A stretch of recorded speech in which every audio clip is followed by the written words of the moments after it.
안녕하세요. 화상관제인 홍익필 변호사입니다. 며칠 전에 제가 이제 우연히 고향에 이제 상담을 전화를 받았는데 제도입 파산입니다. 근데 그분이 이제 강원도인데 춘천에다 제기한 것 같아요. 그래서 보정명령이 나온 겁니다. 판사가 이 사건은 제도입 파산에 해당하므로 취하를 검토할 것. 과거 이제 서울도 그렇고 수원도 그렇고 판사님들의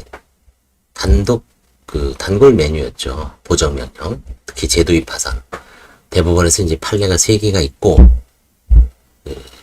금지를 했었죠. 그래서, 자, 그러면 이제 질문이 있습니다. 어떤 연유로든 파산 선고 후에 면책을 못 받은 사람이 있습니다. 불허가 받은 사람도 있고, 취하한 사람도 있고, 기각당한 사람도 있고, 각하당한 분도 있고, 아예 신청을 못한 사람도 있습니다. 면책을. 채권자 파산의 경우에. 그래서 이 5가지, 6가지 사유가 불락, 취기, 신. 혹은 또 누락한 경우가 있습니다. 그래서 6가지의 경우가, 6가지의 경우를 제도입 파산이라고 하죠. 그런 경우에 다시 파산 선고를, 면책을 받기 위해서 파산 선고를 받을 수 있을 것인가. 그래서 이 5가지 혹은 6가지 사유로 인해서 어떤 식이든 면책을 못 받는 사람을 구제하는 제도가 있을까요? 대한민국에? 그래서 이제 제가 지금 이 동영상을 찍는 게 이 리서치 방법을 여러분들한테 이제, 글쎄 이게 제가 저번에 보니까 저는 이게 이제 제가 제 유튜브 스튜디오니까 이게 검색이 잘 되는데 그냥 소비자 입장에서 잘 안 된다 그러더라고요. 그래서 제가 한번 다른 사람 아이디로 들어가서 한번 나중에 한번 강의를 해보겠습니다. 일단 채널에서 검색하기 여기다가 누릅니다. 그런 경우에 이제 제도의 파산을 칩니다. 제도의 파산. 그러니까 최소한 검색하기 위해서는 자기가 지금 처한 상황이, 내가 옛날에 파산 면책을 받았는데 그때 면책을 못 받았어. 면책을 받았으면 상관없죠. 다시 할 수 있습니다. 7년 지나면. 물론 뭐 5년, 몇 년 안에도 다시 할 수 있어요. 면책 불허가 사유에 불과하니까 또 재량 면책이 있죠. 그래서 이런 지금 내가 파산 선고 후 면책을 어떠한 연유로 5가지에서 6가지, 각하, 기각, 면책 불허가, 취하, 혹은 채무가 하나 누락됐고, 혹은 아예 채권자 파산의 경우에 채무자가 면책을 신청을 못한 경우, 이 6가지의 경우가 다시 2번째 파산 선고를 받고 면책을 받을 수 있을 것인가. 제도의 파산. 대법원 판례는 3가지는 있습니다. 3가지는 있는데 원칙적으로 판사들은 대법원 판례에 따라서 기각을 시켰죠. 그래서 제도의 파산입니다. 그럼 이렇게 치면은 동영상이 27개나 나옵니다. 그럼 이제 시간순으로, 역순으로, 그쵸? 쭉 돼 있죠. 그쵸? 모두 보기.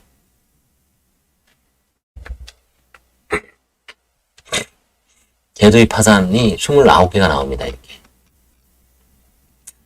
그러면 가장 먼저 2019년 2월 1일부터 제도의 파산을 공부하십시오. 여기 이제 글도 있죠. 여기. 그쵸? 제도의 파산. 이렇게 치면 글도 있습니다. 이렇게. 그쵸? 여기. 1번부터 5번까지. 그쵸? 면책 신청을 하지 않았거나 기간 내에 제기하지 못한 경우, 면책 절차 중 그 신청을 취한 경우, 각하 또는 기각된 경우, 불허가 결정을 받은 경우, 면책 허가 결정을 받은 채권자금이 누락된 경우, 5가지요. 각하 또는 기각이니까 실제로 엄밀하게는 6가지죠. 그래서 이런 개념부터 한번 공부해 보시고, 그 다음에 어떻게 할까요? 동영상을 보면서 이걸 읽어 보십시오. 이 동영상도 짧아요. 1분 30초뿐이 안 돼. 시간 순대로 공부를 하는 거죠. 그 다음에 이제 요 11분짜리, 그 다음에 14분짜리, 그쵸? 그 다음에 8분짜리.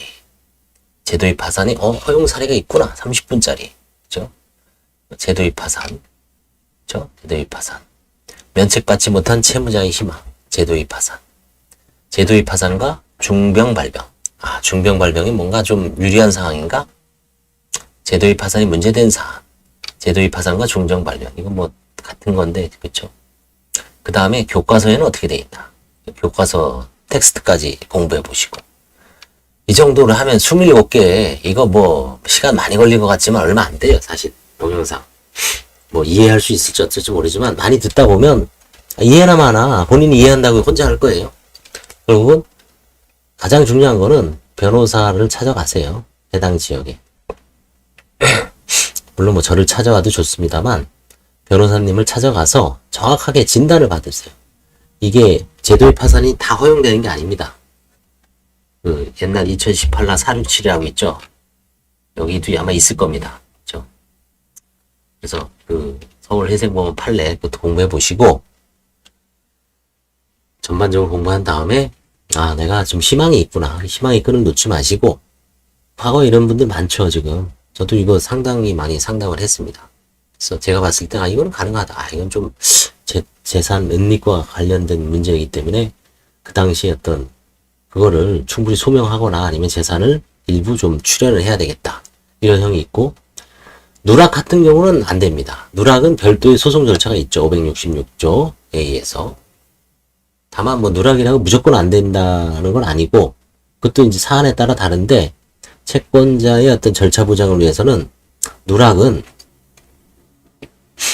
누락된 거를 이제 이 제도의 파산으로 들어오면 남용으로 볼 수도 있죠. 파산 절차를. 별도의 절차가 있는데. 그죠? 면책 효력 확인 요소나 이런 걸로 해결할 수도 있는데 쉬운 파산으로 들어오는 거죠. 그게 면책 효력 확인 요소가 수임료도 비싸고 사건도 어렵고 변호사도 진짜 어렵죠. 쩔쩔맵니다. 근데 파산은 아니 뭐 재산 없으면 다 해주니까 수임료도 훨씬 싸죠. 응? 뭐 싼 데 가면 100만원, 200만원 해줄 수도 있고. 아무튼 그게 이제 제도의 파산입니다. 제도의 파산. 그래서 제도의 파산은 딴 게 아니라 아 다시 할 수 있는가 이렇게 생각하면 돼요. 이 제도의 파산이라는 것도 어렵죠. 쉽게 얘기하면 면책 취하 내지 불허가 가장 많으니까 면책 취하, 기각, 불허가 받은 이 3자가 다시 면책을 받기 위해서 파산을 신청할 수 있는가 이렇게 생각하시면 돼요.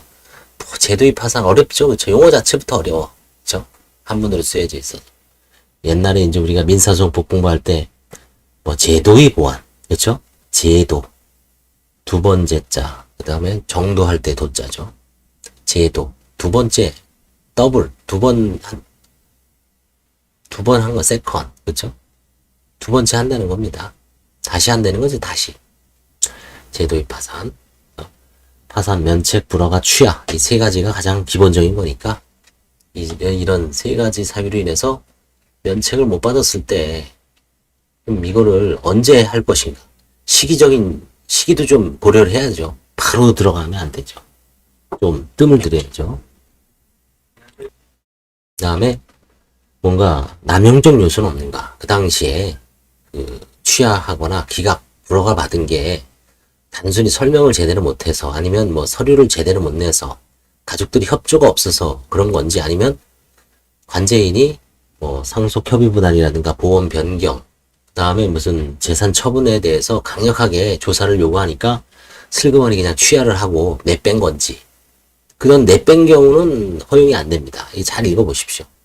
되는 경우가 있고 안 되는 경우가 있는데 그 당시 재산이나 지금 재산이나 아무런 변동이 없어야 돼요. 아, 그 당시에는 원래 없었어. 근데 왜 불허가 뭐 옛날에는 서류가 엄청 많았죠.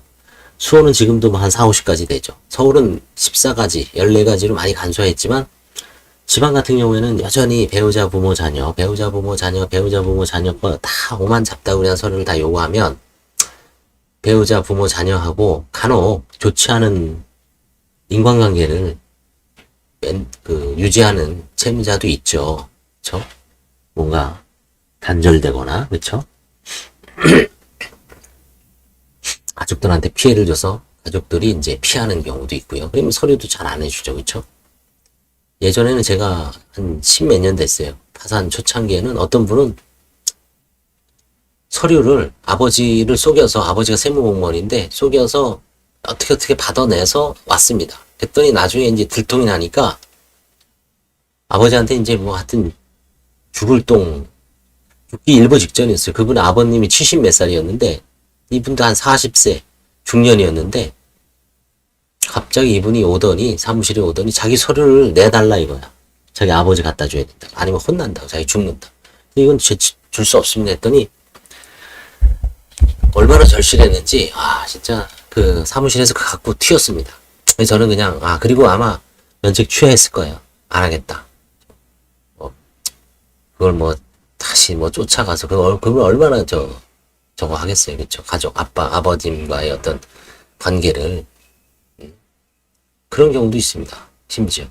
그런 서슬퍼하던 시절에 서류를 못 내서 면책 불허가 받은 사람도 꽤 될 거예요, 아마. 협조를 못 받거나. 재산적 문제로 인해서 취한 사람은 있죠, 당연히.